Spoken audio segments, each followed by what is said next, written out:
नमस्कार साथियों। अपना राष्ट्रपति का पॉइंट चल रहा था और उसी क्रम में अपन अगले अनुच्छेदों का अध्ययन करते हैं। वह अपना अनुच्छेद 52 हो गया था, 53 हो गया था, 54 हो गया था और एक अनुच्छेद 55 हो गया था। अब जो मैं नेक्स्ट पॉइंट की बात कर रहा हूं दोस्तों, वो है अनुच्छेद 56। सुनना पहले।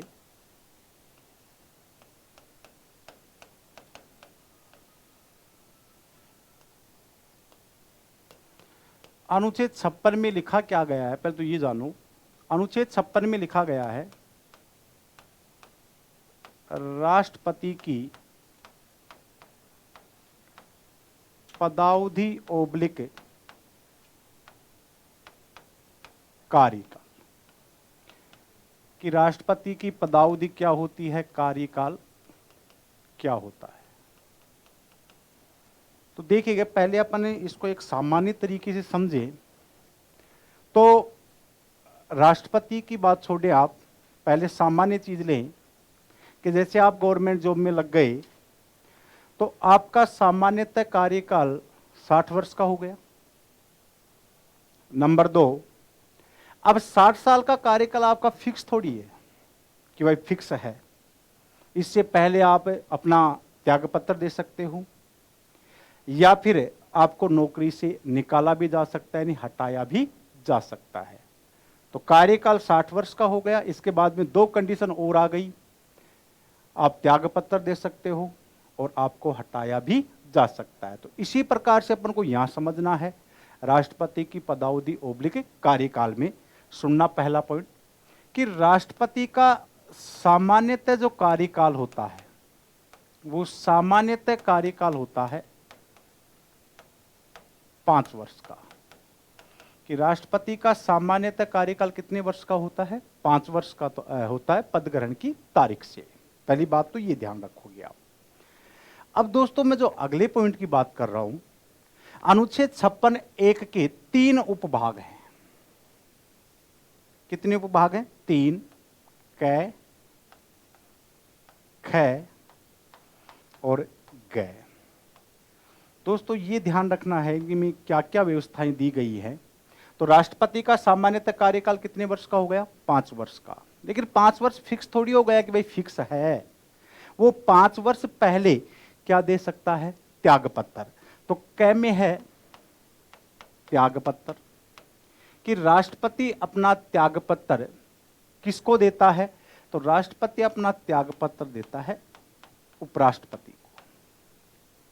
पहली बात तो ये ध्यान रखेंगे कि राष्ट्रपति अपना त्यागपत्र उपराष्ट्रपति को देता है और उपराष्ट्रपति इस त्यागपत्र की सूचना किसको देता है? तो उपराष्ट्रपति इसकी सूचना देता है लोकसभा अध्यक्ष को। दोस्तों ग्रेड फर्स्ट में पूछा गया क्वेश्चन है कि उपराष्ट्रपति राष्ट्रपति के त्यागपत्र की सूचना किसको देगा? तो किसको देगा दोस्तों? लोकसभा अध्यक्ष को देता है। पहला पॉइंट तो ये है अपना। दूसरा है ख।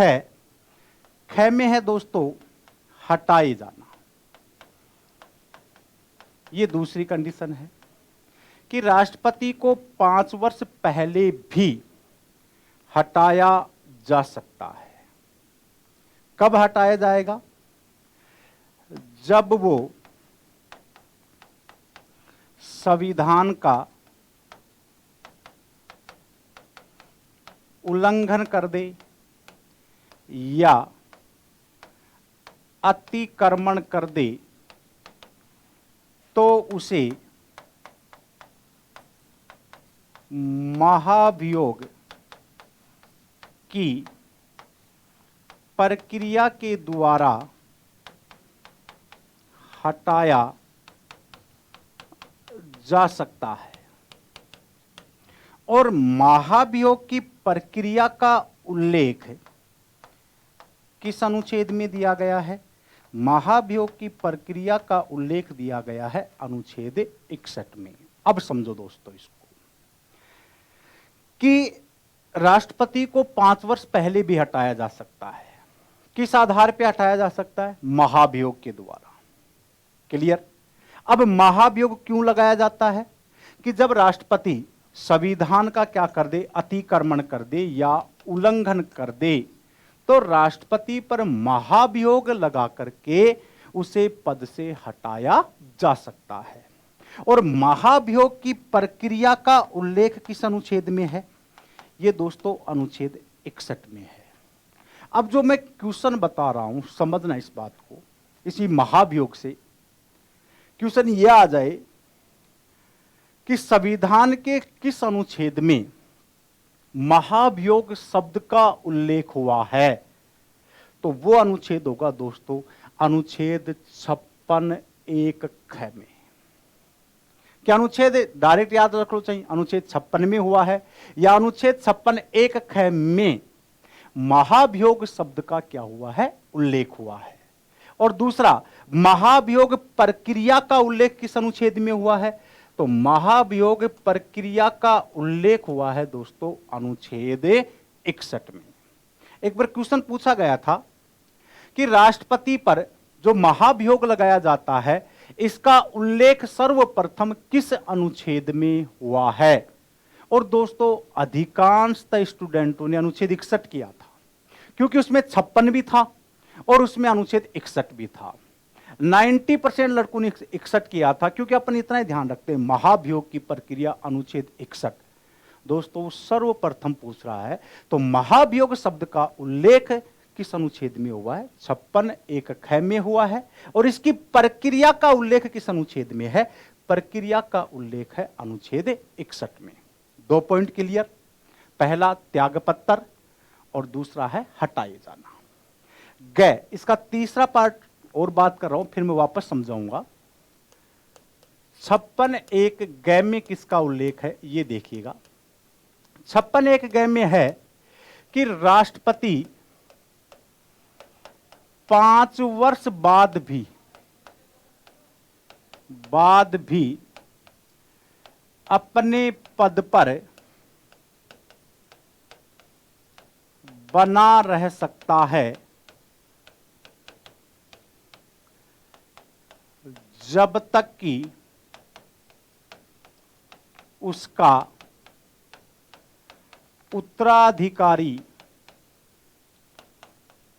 न चुन लिया जाए। सुनना दोस्तों, 56 ग क्या कह रहा है? 56 ग कह रहा है कि क्या राष्ट्रपति 5 वर्ष बाद भी अपने पद पर बना रह सकता है? यस दोस्तों, कि वो बना रह सकता है, 5 वर्ष बाद भी अपने पद पे बना रह सकता है। और कब तक बना रह सकता है? जब तक कि उसका उत्तराधिकारी न चुन लिया जाए। दोस्तों यहां पे एक क्वेश्चन और आता है कि जैसे 5 वर्ष का कार्यकाल कंप्लीट हो गया राष्ट्रपति का और किसी कारणवश राष्ट्रपति का चुनाव नहीं हो पाए, तो क्या उपराष्ट्रपति कार्यवाहक राष्ट्रपति के रूप में कार्य करेगा उस समय?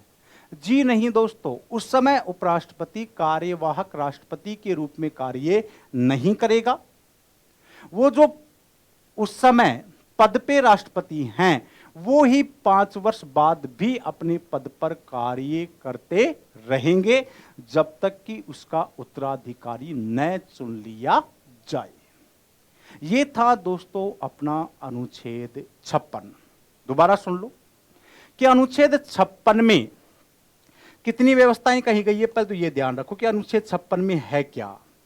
अनुच्छेद 56 में लिखा गया है राष्ट्रपति की पदावधि ओब्लिक कार्यकाल। तो पहले सीधा डायरेक्ट याद रखो कि राष्ट्रपति का जो सामान्यतः कार्यकाल है वो कितने वर्ष का होता है? 5 वर्ष का होता है। क्लियर?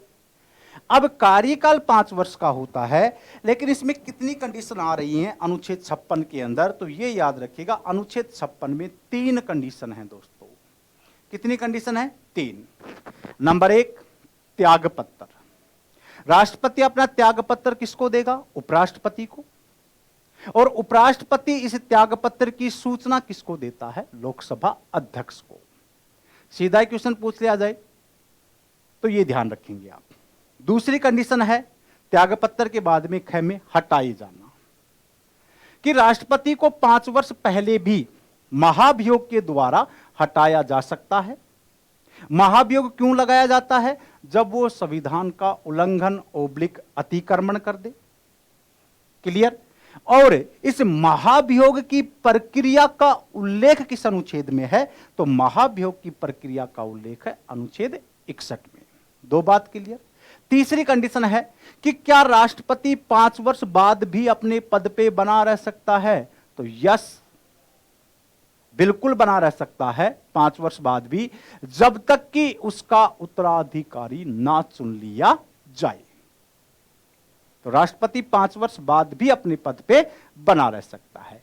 यह थी आपका अनुच्छेद 56। क्लियर दोस्तों?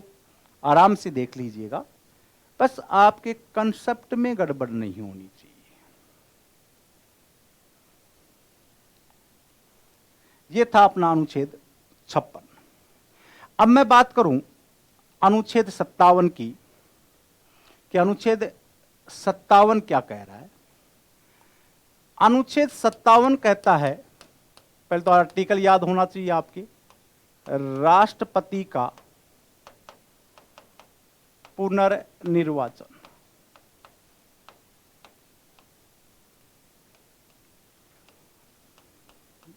देखिएगा दोस्तों, अनुच्छेद 57 में कह रखा है कि राष्ट्रपति का पुनर्निर्वाचन।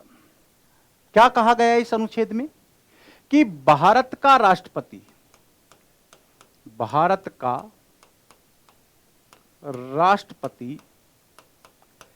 बार बार निर्वाचित हो सकता है।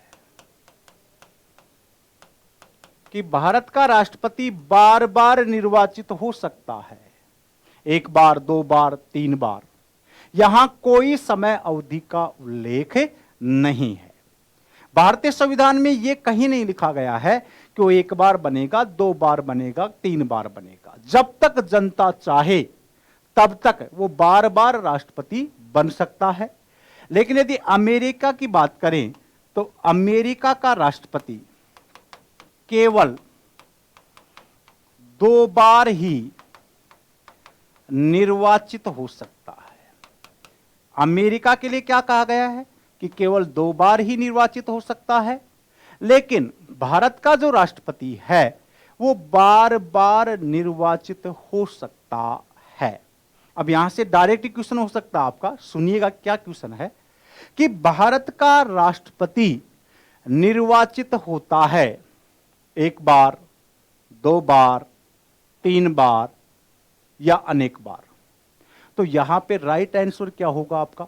अनेक बार हो सकता है। उसके लिए कोई समय अवधि का उल्लेख नहीं है। जबकि अमेरिका का राष्ट्रपति केवल कितनी बार? केवल 2 बार ही निर्वाचित हो सकता है। यह लिखा है दोस्तों अनुच्छेद 57 में। क्लियर? अब अपन बात करेंगे अनुच्छेद 58 की। और अनुच्छेद 58 में क्या लिखा है सुनिएगा, पहले देखिएगा। अनुच्छेद 58, अनुच्छेद 58 में लिखा है पद की योग्यता। कि राष्ट्रपति के पद की क्या क्या योग्यताएं हैं। फिर लास्ट में अपन एक रिवीजन भी करेंगे 52 से लेकर के 62 तक का। तो अनुच्छेद 58 में है पद की योग्यता। और पद की योग्यता में दोस्तों 2 योग्यता तो आप जानते ही हैं। पहली है वह भारत का नागरिक हो। दूसरी है वह 35 वर्ष की आयु पूर्ण कर चुका हो। ये 2 योग्यताएं तो सामान्यतः आपको ध्यान रहती है। पहली भारत का नागरिक हो और दूसरी 35 वर्ष की आयु पूर्ण कर चुका हो। लेकिन तीसरी योग्यता दोस्तों इंपॉर्टेंट है। तीसरी योग्यता में लिखा क्या गया है कि वह लोकसभा का सदस्य बनने के योग्य हो। सुनना दोस्तों, कि जो भी भारत का राष्ट्रपति बनेगा उसमें किस सदन का सदस्य बनने की योग्यता होनी चाहिए, उसमें लोकसभा का सदस्य बनने की योग्यता होनी चाहिए। लोकसभा का सदस्य नहीं होना चाहिए वो, क्योंकि जो भी राष्ट्रपति होता है वो किसी सदन का सदस्य नहीं होता है। लेकिन किस सदन की योग्यता होनी चाहिए, मैं बार बार रिपीट कर रहा हूं, लोकसभा का सदस्य बनने की उसमें क्या होनी चाहिए, योग्यता होनी चाहिए। 3 योग्यता। चौथी योग्यता भी इसी में देख लो। चौथी योग्यता है कि वह किसी लाभ के पद पर नहीं हो, कि जो भी भारत का राष्ट्रपति बनेगा वह किसी लाभ के पद पर नहीं होना चाहिए। वैसे लाभ के पद का एक्चुअल उल्लेख तो अनुच्छेद 59 में किया गया है, लेकिन अपनी योग्यता में एक पॉइंट और पढ़ लेंगे यहां पे। क्लियर दोस्तों, कि राष्ट्रपति की पद की योग्यता क्या होती है। नंबर 1, भारत का नागरिक हो। नंबर 2, 35 वर्ष का हो या 35 वर्ष की आयु पूर्ण कर चुका हो। 35 वर्ष की आयु पूर्ण कर चुका हो। नंबर 3, यह इंपॉर्टेंट, वह लोकसभा का सदस्य बनने के योग्य हो। और नंबर 4, वह किसी लाभ के पद पर ना हो। अब यदि अपन बात करें लाभ के पद की, तो लाभ के पद के लिए अपन एक छोटा सा कह सकते हैं कि केंद्र सरकार व राज्य सरकार के अधीन किसी पद पर नहीं होना चाहिए। वैसे तो काफी पद है लाभ के पद, लेकिन आप छोटा सा लॉजिक याद रख लेंगे। अब जो मैं एक विशेष पॉइंट बता रहा हूं वो इसी लाभ के पद से सुनना दोस्तों, कि संविधान में मुख्यतः 4 पदों को, पहला है राष्ट्रपति, दूसरा है उपराष्ट्रपति, तीसरा है राज्यपाल और चौथा है कोई मंत्री।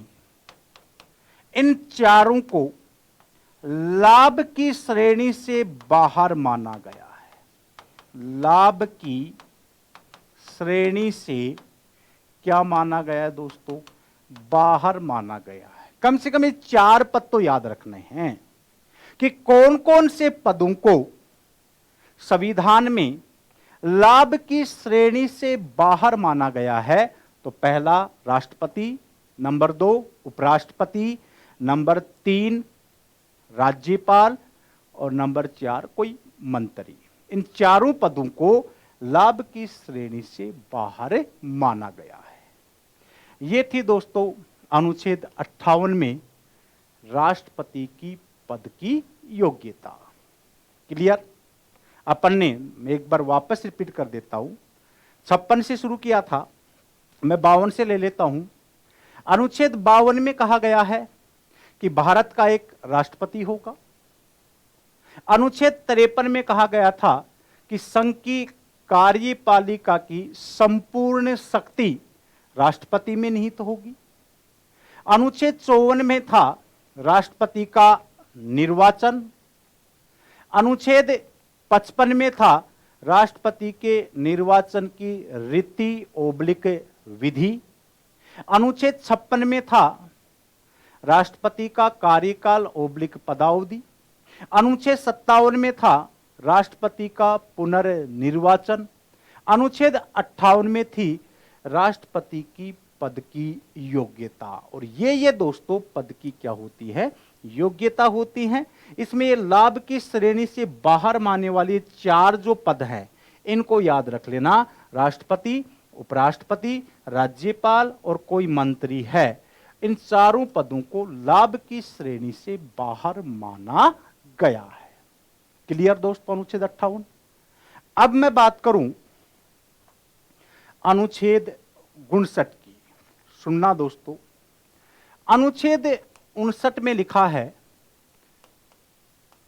पद की शर्तें, कि राष्ट्रपति की जो पद है राष्ट्रपति का, उसके लिए क्या क्या शर्त है। दोस्तों आराम से जानना, पहला पॉइंट बता रहा हूं। पहली शर्त लिखी है कि वह संसद ओब्लिक विधानमंडल के किसी सदन का सदस्य नहीं होगा। देखो पहला पॉइंट है कि जो भी भारत का राष्ट्रपति बनेगा वो एक तो संसद, दो सदन है, राज्यसभा या लोकसभा, और विधानमंडल के दो सदन है, विधान परिषद और विधानसभा, उनमें से किसी भी सदन का सदस्य नहीं होगा। यानी भारत का राष्ट्रपति किसी सदन का सदस्य नहीं होगा। लेकिन मैंने अनुच्छेद 58 में बताया था किस सदन की योग्यता होनी चाहिए, लोकसभा का सदस्य बनने की उसमें क्या होनी चाहिए, योग्यता। बाकी वह संसद ओब्लिक विधानमंडल के किसी सदन का सदस्य नहीं होगा। क्लियर दोस्तों। इसके बाद में दूसरी है शर्त के अंदर, वह लाभ के पद पर नहीं होगा। यदि लाभ के पद का जो उल्लेख किया गया है ये पूछ लिया जाए तो लाभ के पद का एक्चुअल उल्लेख किया गया है अनुच्छेद 59 में, लेकिन योग्यता में भी याद रख लेंगे, पद की शर्तों में भी याद रख लेंगे कि राष्ट्रपति है वो किसी लाभ के पद पर भी नहीं होगा। दो योग्यता, शर्तें। तीसरा है, तीसरी शर्त क्या है कि वह अपने निवास स्थान का उपयोग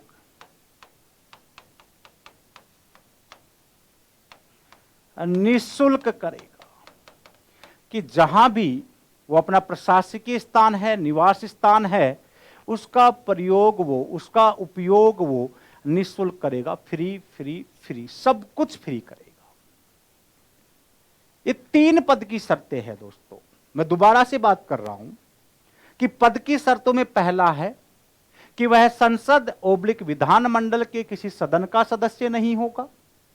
दूसरा है वह किसी लाभ के पद पर भी नहीं होगा। तीसरा है वह अपने निवास स्थान का उपयोग निःशुल्क करेगा।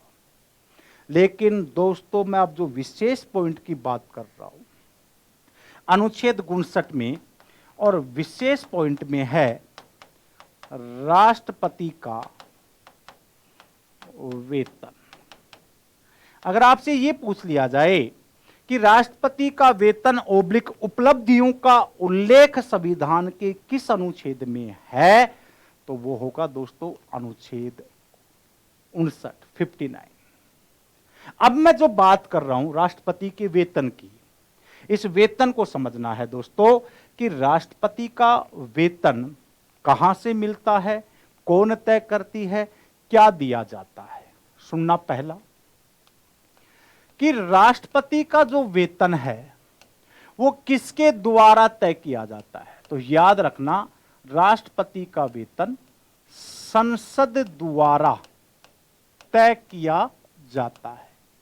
कि भाई राष्ट्रपति को 20,000 मिलेंगे, 1 लाख मिलेंगे, 5 लाख मिलेंगे, ये सब निश्चित कौन करती है, पार्लियामेंट करती है। सीधा क्वेश्चन आ जाए कि राष्ट्रपति का वेतन तय करने की शक्ति किसमें निहित है, तो किसमें निहित है, संसद में।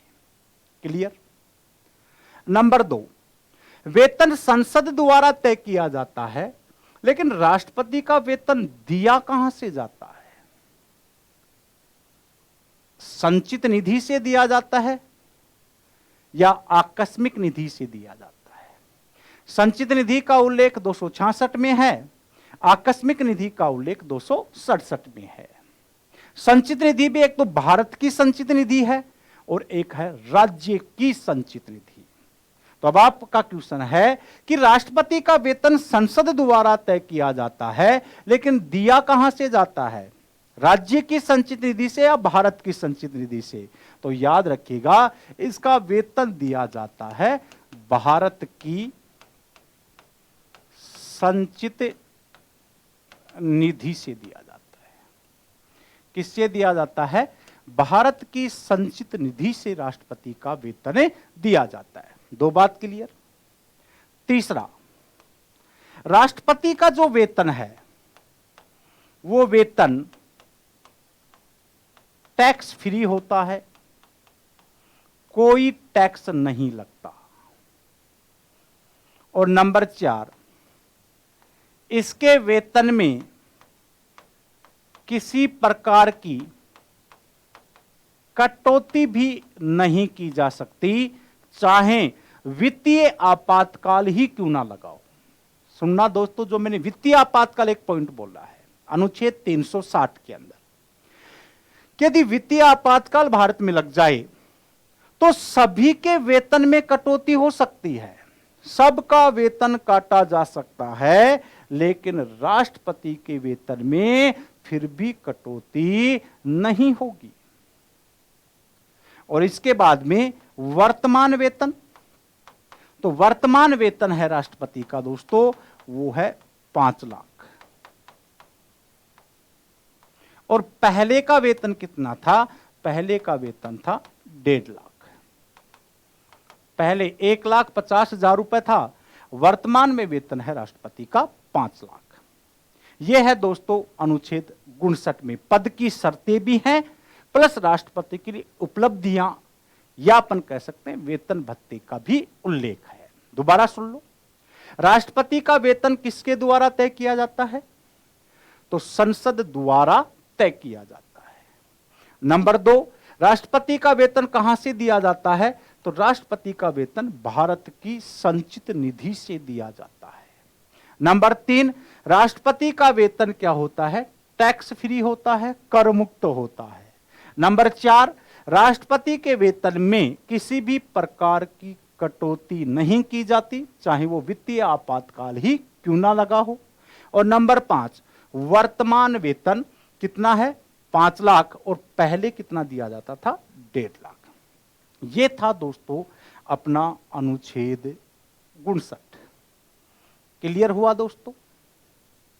देखो, मिस्टेक नहीं होनी चाहिए, प्रत्येक पॉइंट पे आपका ध्यान होना चाहिए। यहां से अब मैं बात करूं अनुच्छेद 60 की। अनुच्छेद 60 में लिखा है राष्ट्रपति की शपथ। सुनना दोस्तों कि राष्ट्रपति किसकी शपथ लेता है। आरएस 2008 में पूछा गया क्वेश्चन है दोस्तों, मिस्टेक मत करना इसमें, कि राष्ट्रपति पद की शपथ लेता है कि गोपनीयता की शपथ लेता है कि दोनों की शपथ लेता है कि किसी की नहीं लेता। शपथ लेता किसकी है राष्ट्रपति? बताना 1 मिनट। सुनना दोस्तों, राष्ट्रपति शपथ किसकी लेता है? राष्ट्रपति शपथ लेता है संविधान ओब्लिक विधि की। राष्ट्रपति किसकी शपथ लेता है? संविधान ओब्लिक विधि की एवं जनता के कल्याण की शपथ लेता है। पहला क्वेश्चन तो ये हो गया आपका कि राष्ट्रपति शपथ किसकी लेता है, तो आपका राइट आंसर होना चाहिए कि राष्ट्रपति संविधान ओब्लिक विधि एवं जनता के कल्याण की शपथ लेता है, वह पद और गोपनीयता की शपथ नहीं लेता है। क्लियर दोस्तों? दूसरा जो क्वेश्चन था ये पूछा गया था दोस्तों कि राष्ट्रपति संविधान ओब्लिक विधि की जो शपथ लेता है तो विधि के रूप में वो कितने शब्दों की शपथ लेता है, उन शब्दों को क्रम से जमाएं।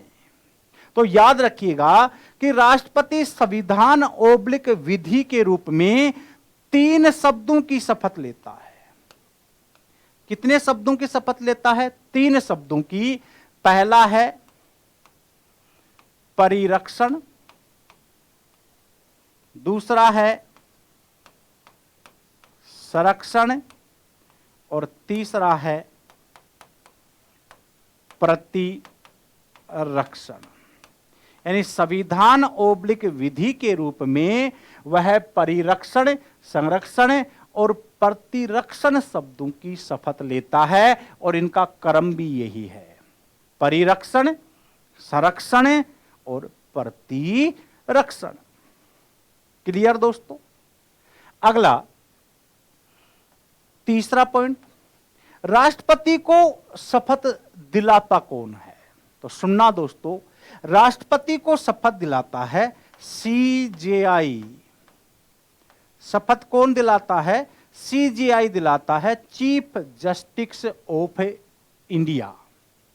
और यदि सीजेआई अनुपस्थित है तो फिर राष्ट्रपति को शपथ दिलाता है सुप्रीम कोर्ट का वरिष्ठतम न्यायाधीश। याद रखना दोस्तों, सुप्रीम कोर्ट का वरिष्ठतम न्यायाधीश राष्ट्रपति को क्या दिलाता है? शपथ दिलाता है। यह था अपना अनुच्छेद 60। दोबारा सुनिएगा, अनुच्छेद 60 में किसकी उल्लेख है? शपथ का उल्लेख है। पहला क्वेश्चन, राष्ट्रपति किसकी शपथ लेता है? तो आपके याद होना चाहिए कि राष्ट्रपति संविधान ओब्लिक विधि की एवं जनता के कल्याण की शपथ लेता है। क्लियर? दूसरा, संविधान ओब्लिक विधि के रूप में राष्ट्रपति कौन कौन से शब्दों की शपथ लेता है? परिरक्षण, संरक्षण और प्रतिरक्षण शब्दों की शपथ लेता है। तीसरा, राष्ट्रपति को शपथ दिलाता कौन है? CJI, chief justice of India. और यदि सीजेआई अनुपस्थित है तो फिर कौन दिलाता है? सुप्रीम कोर्ट का वरिष्ठतम न्यायाधीश राष्ट्रपति को शपथ दिलाता है। यह था दोस्तों अपना अनुच्छेद 60। देख लीजिएगा आराम से। अब अपन बात करेंगे अनुच्छेद 61 पे। और ये दोस्तों, ये अनुच्छेद भी वेरी वेरी इंपॉर्टेंट है। अनुच्छेद 61, और अनुच्छेद 61 में लिखा है, राष्ट्रपति पर महाभियोग की प्रक्रिया। वापस सुन लो, महाभियोग शब्द का उल्लेख किस अनुच्छेद में हुआ था? 56(1) में हुआ था। और महाभियोग की प्रक्रिया का उल्लेख किस अनुच्छेद में है? 61 पे है। क्लियर? अब मैं पहले पॉइंट, आराम से एक एक पॉइंट का अध्ययन करेंगे बिल्कुल शिद्दत के साथ।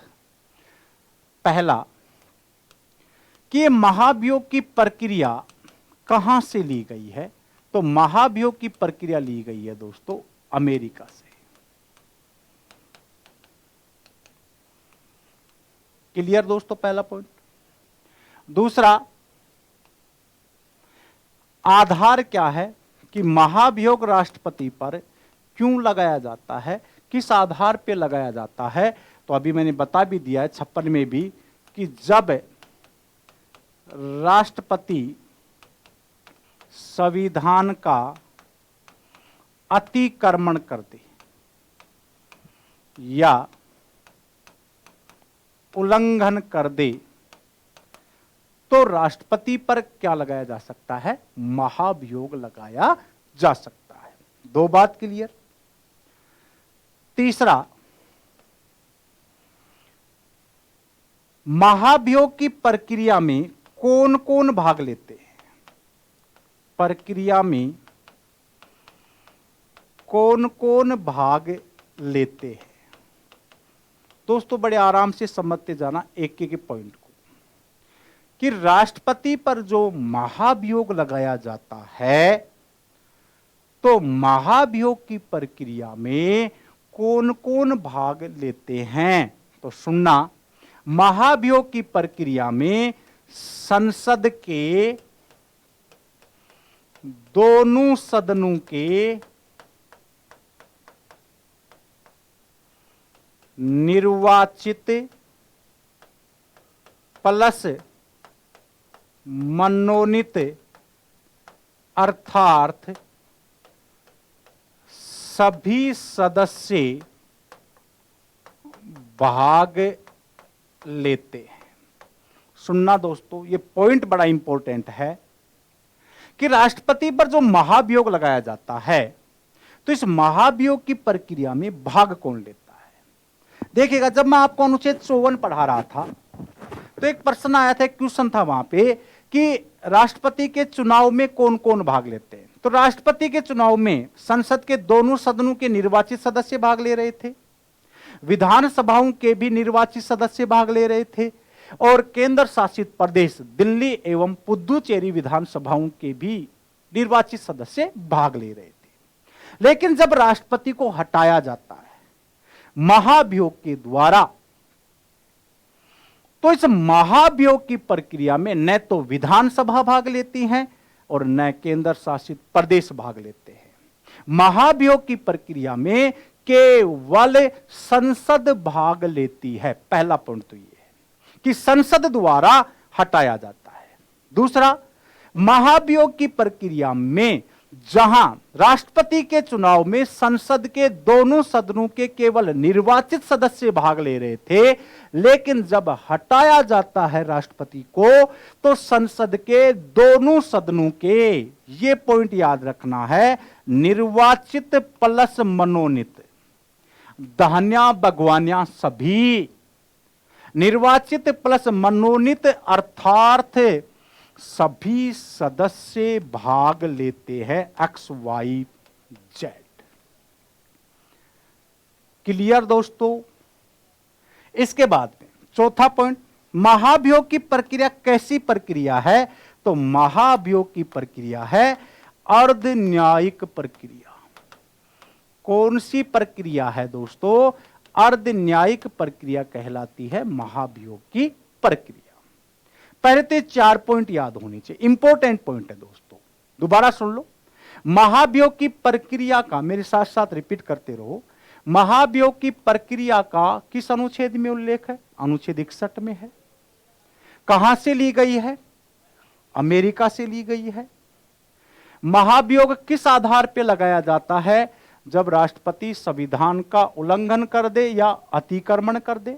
नंबर 4, महाभियोग की प्रक्रिया में कौन कौन भाग लेते हैं? तो महाभियोग की प्रक्रिया में संसद के दोनों सदनों के निर्वाचित प्लस मनोनीत अर्थात सभी सदस्य भाग लेते हैं। और महाभियोग की प्रक्रिया कैसी प्रक्रिया है? अर्ध न्यायिक प्रक्रिया है। दोस्तों इतना तो याद हो गया होगा आपके। अब जो नेक्स्ट पॉइंट मैं इसी में बता रहा हूं वो सुनना दोस्तों, नेक्स्ट पॉइंट। और नेक्स्ट पॉइंट है संसद में महाभियोग की प्रक्रिया। अब सुनना दोस्तों कि संसद में महाभियोग की प्रक्रिया कैसे चलती है। यहां से भी बहुत अच्छे क्वेश्चन निकलते हैं दोस्तों, मिस्टेक नहीं। पहला देखिएगा, संसद के 2 सदन हैं, एक राज्यसभा है और एक लोकसभा है। तो महाभियोग की प्रक्रिया की शुरुआत किस सदन से होती है?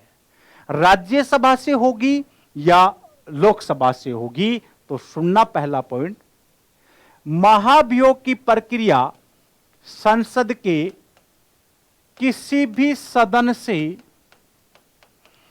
शुरू की जा सकती है। याद रखना दोस्तों, इसके लिए कोई स्पेशल सदन नहीं है।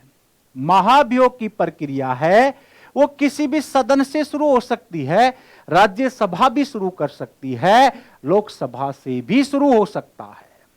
क्लियर? दूसरा, 14 दिन पहले 14 दिन पहले सूचना दी जाती है। कितने दिन पहले सूचना दी जाती है? 14 दिन पहले सूचना दी जाती है। नंबर 3, आराम से, किस सदन से शुरू होगा? तो आपका राइट आंसर होगा किसी भी सदन से। राज्यसभा से भी हो सकता है, तो लोकसभा से भी शुरू हो सकती है महाभियोग की प्रक्रिया। नंबर 2, कितने दिन पहले सूचना दी जाएगी? 14 दिन पहले सूचना दी जाएगी। अब सुनना, जिस सदन से यह शुरू हो रहा है, कोई भी सदन, राज्यसभा या लोकसभा, उसके 1/4 सदस्य, कितने सदस्य दोस्तों? 1/4 सदस्य लिखित रूप से इस आशय को प्रकट करेंगे।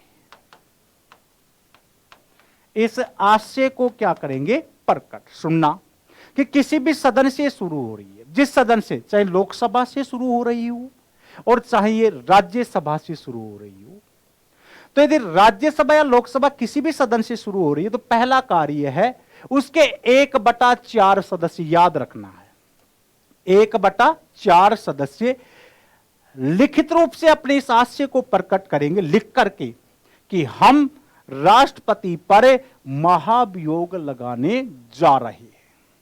क्लियर दोस्तों? 3 पॉइंट। कितने देंगे लिखित रूप से?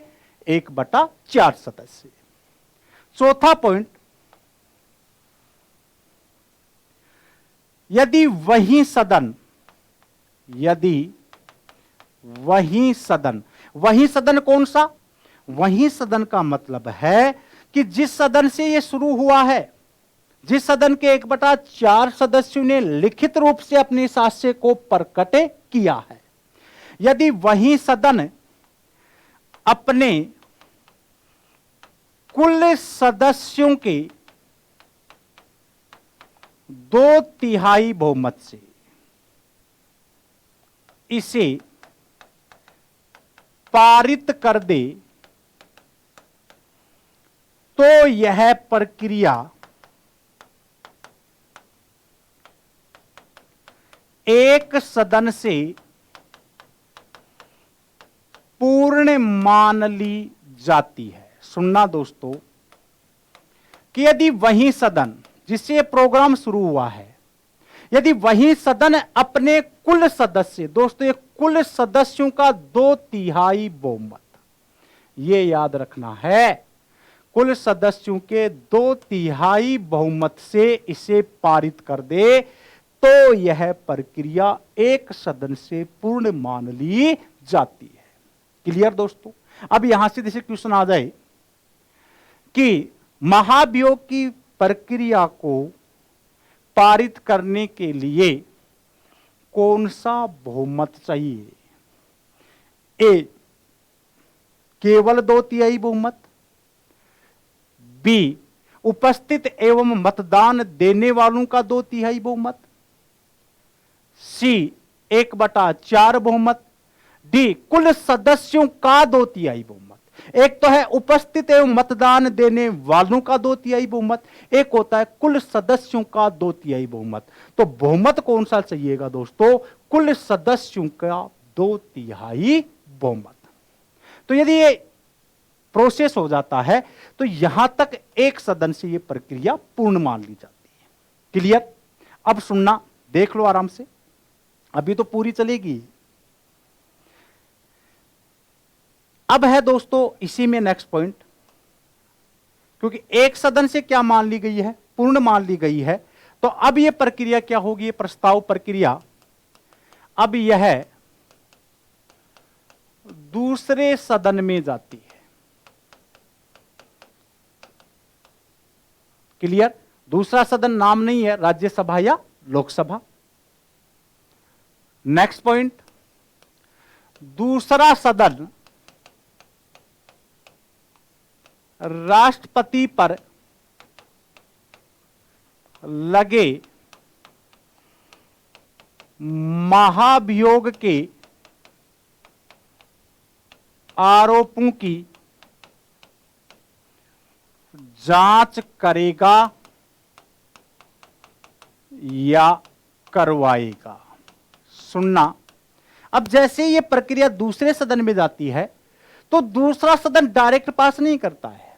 दूसरा सदन राष्ट्रपति पर लगे जो आरोप है महाभियोग के, संविधान के उल्लंघन के, उन आरोपों की जांच खुद स्वयं भी कर सकता है या किसी एजेंसी से करवा भी सकता है। क्लियर? नेक्स्ट पॉइंट, इसके बाद इस जांच में राष्ट्रपति को उपस्थित होने का अधिकार है। अब सुनना दोस्तों यहां से कि क्या जो दूसरा सदन जांच करवाता है, क्या उस जांच में राष्ट्रपति को उपस्थित होने का अधिकार है? यस, उस जांच में राष्ट्रपति को उपस्थित होने का क्या है? अधिकार है। क्लियर? और नेक्स्ट पॉइंट, यदि दूसरा सदन भी अपने कुल सदस्यों के 2/3 बहुमत से इसे पारित कर दे तो यह प्रक्रिया दोनों सदनों से पूर्ण मान ली जाती है और राष्ट्रपति अपने पद से हट जाता है। यह है दोस्तों अनुच्छेद 61 की कंप्लीट कहानी। बोलो दोस्तों, समझ में आया कि नहीं आया? मैं एक बार दोबारा रिपीट करा देता हूं जिससे कि आपके माइंड में ये प्रोसेस बना रहे। महाभियोग की प्रक्रिया का उल्लेख किस अनुच्छेद में है? अनुच्छेद 61 में है। नंबर 2, महाभियोग की प्रक्रिया कहां से ली गई है? अमेरिका से ली गई है। नंबर 3, आधार क्या है जब राष्ट्रपति संविधान का उल्लंघन कर दे या अतिक्रमण कर दे। नंबर 4, महाभियोग की प्रक्रिया में कौन कौन भाग लेता है या किसके द्वारा लगाया जाता है? संसद भाग लेती है और संसद के दोनों सदनों के निर्वाचित प्लस मनोनीत, ये शब्द याद रखना दोस्तों, निर्वाचित प्लस मनोनीत अर्थात सभी सदस्य भाग लेते हैं। नंबर 4, महाभियोग की प्रक्रिया कैसी प्रक्रिया है? अर्धन्यायिक प्रक्रिया है। क्लियर यहां तक? इसके बाद में नेक्स्ट है कि संसद में महाभियोग की प्रक्रिया चलती कैसे है। एक एक पॉइंट को देखना है आराम से कि संसद में कैसे चलेगी। तो नंबर 1, महाभियोग की प्रक्रिया किस सदन से शुरू की जा सकती है? किसी भी सदन से शुरू की जा सकती है। नंबर 2, कितने दिन पहले सूचना दी जाएगी? 14 दिन पहले इसकी सूचना दी जाती है राष्ट्रपति को। नंबर 3, जिस सदन से यह शुरू हो रहा है उसके कितने सदस्य लिखित रूप से इस आशय का प्रकट करेंगे? तो 1/4 सदस्य लिखित रूप से अपने इस आशय को प्रकट करेंगे। अब यदि वही सदन जहां से प्रोग्राम शुरू हुआ है, यदि वही सदन अपने कौन सा बहुमत, ये याद रखना है दोस्तों, वेरी वेरी इंपॉर्टेंट, कुल सदस्यों का 2/3 बहुमत से इस महाभियोग की प्रक्रिया को पारित कर दे तो यह प्रक्रिया एक सदन से पूर्ण मान ली जाती है। क्लियर? अब एक सदन से पूर्ण हुई है तो अब यह कहां जाएगी? यह दूसरे सदन में जाती है। क्लियर? दूसरा सदन राष्ट्रपति पर लगे महाभियोग की आरोपों की जांच करेगा या करवाएगा।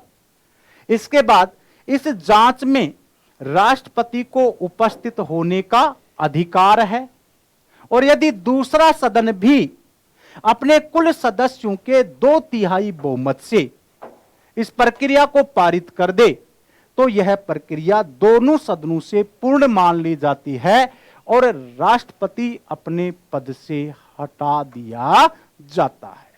यह था दोस्तों आपका अनुच्छेद 61। अब मैं बात कर रहा हूं लास्ट अनुच्छेद की दोस्तों, और लास्ट आर्टिकल है आपका अनुच्छेद 62। और दोस्तों प्रत्येक आर्टिकल अपने आप में महत्वपूर्ण है।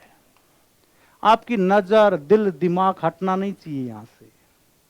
100% आप प्रत्येक क्वेश्चन का जवाब देंगे, एनालिटिकल हो चाहे कंसेप्चुअली हो आपका।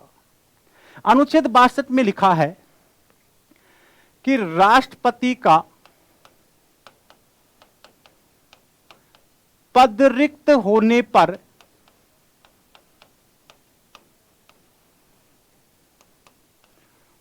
चुनाव की अवधि एवं नवनिर्वाचित राष्ट्रपति का कार्यकाल। देखिएगा दोस्तों, इसमें 3 कंसेप्ट आ रहे हैं अनुच्छेद 62 के अंदर। पहला कंसेप्ट है राष्ट्रपति का पद रिक्त होने पर। दूसरा कंसेप्ट है चुनाव की अवधि, और तीसरा कंसेप्ट है नवनिर्वाचित राष्ट्रपति का कार्यकाल। मैं पहले कंसेप्ट की बात कर रहा हूं दोस्तों, पद रिक्त, कि राष्ट्रपति का पद रिक्त कब कब मान लिया जाता है। तो एक तो आपको ध्यान ही है 5 वर्ष का कार्यकाल पूरा हो जाए। बाकी पद रिक्त कब कब मान लिया जाएगा, सुनते जाना। स्पेशल इसमें 4 कंडीशन है दोस्तों। पहली है कि जब राष्ट्रपति अपने पद से क्या दे दे, त्यागपत्र। त्यागपत्र जैसे ही राष्ट्रपति अपने पद से दे देता है, उसका पद रिक्त मान लिया जाता है। दूसरा है कि जब राष्ट्रपति की क्या हो जाए, मृत्यु हो जाए। राष्ट्रपति की यदि मृत्यु हो जाए तो भी उसका पद रिक्त मान लिया जाता है। तीसरा है जब उसे महाभियोग द्वारा हटा दिया जाए। ये 3 कंडीशन तो आपके ध्यान है कि त्यागपत्र दे दे तो पद रिक्त हो जाएगा, मृत्यु हो जाए तो पद रिक्त हो जाएगा, और यदि अनुच्छेद 61 के तहत महाभियोग के द्वारा उसे हटा दिया जाए तो उसका पद रिक्त हो जाएगा। अब मैं जो चौथी कंडीशन की बात कर रहा हूं दोस्तों, ग्रेड फेस्ट में पूछा गया क्वेश्चन है अब की बार, कि अनुच्छेद 71 के तहत, किस अनुच्छेद के तहत, 71 के तहत, अनुच्छेद 71 के तहत सुप्रीम कोर्ट उसके निर्वाचन को रद्द भी कर सकता है।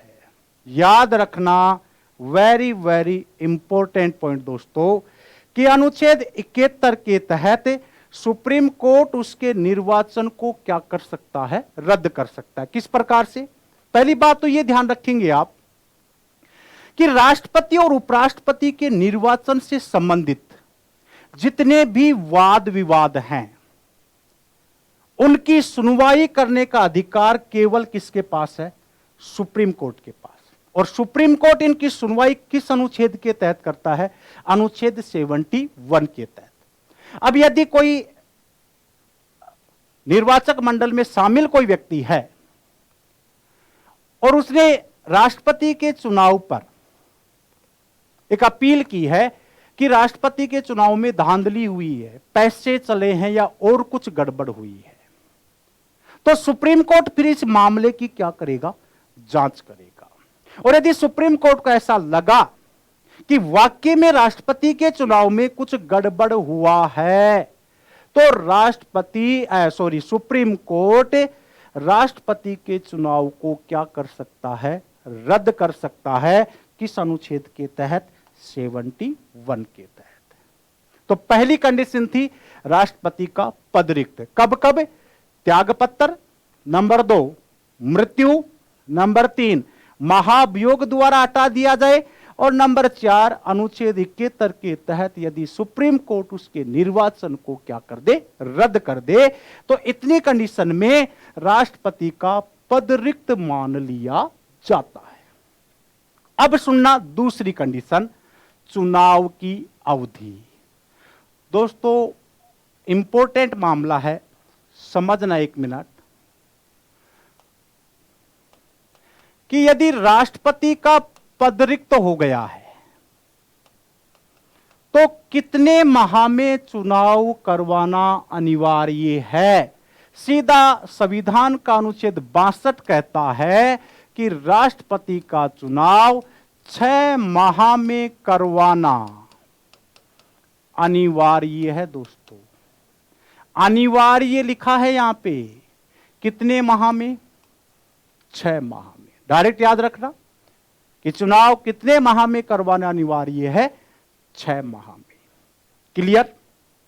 और जो तीसरी कंडीशन आ रही थी वो है नवनिर्वाचित राष्ट्रपति का कार्यकाल, कि जो नया राष्ट्रपति आएगा उसका कार्यकाल क्या होगा। तो सुनना दोस्तों, जैसे राष्ट्रपति है कोई भी एक्स है, जैसे अपने मान लिया रामनाथ जी कोविंद मान लो, और कोविंद जी की कुछ भी गड़बड़ हो जाए, त्यागपत्र या मृत्यु या महाभियोग, या सुप्रीम कोर्ट उसके निर्वाचन को क्या कर दे? रद्द कर दे, और 3 साल बाद में कर दे। जैसे कार्यकाल हुआ है 3 साल का। आपको पता है कि राष्ट्रपति का सामान्यतः कार्यकाल कितने वर्ष का होता है? 5 वर्ष का। 3 साल बाद में अनुच्छेद 62 की फर्स्ट कंडीशन आ गई। तो अब यहां पे ये कह रहा है कि जो नया राष्ट्रपति आएगा वो शेष समय के लिए आएगा या पूरे 5 वर्ष के लिए आएगा। तो दोस्तों सुनना, राष्ट्रपति और उपराष्ट्रपति, मैं दोनों की बात कर रहा हूं, राष्ट्रपति और उपराष्ट्रपति पूरे 5 वर्ष के लिए निर्वाचित होंगे, कंप्लीट 5 वर्ष के लिए। वो शेष समय के लिए निर्वाचित नहीं होते हैं। दोबारा सुन लो, शेष समय के लिए वो निर्वाचित नहीं होंगे, वो दोनों ही कंप्लीट कितने वर्ष के लिए निर्वाचित होंगे? 5 वर्ष के लिए। यह था दोस्तों अपना संविधान के अनुसार अनुच्छेद 52 से 62 तक राष्ट्रपति के प्रावधानों का उल्लेख। कल अपन चर्चा करेंगे राष्ट्रपति की शक्तियों पे। ओके, राम राम जी।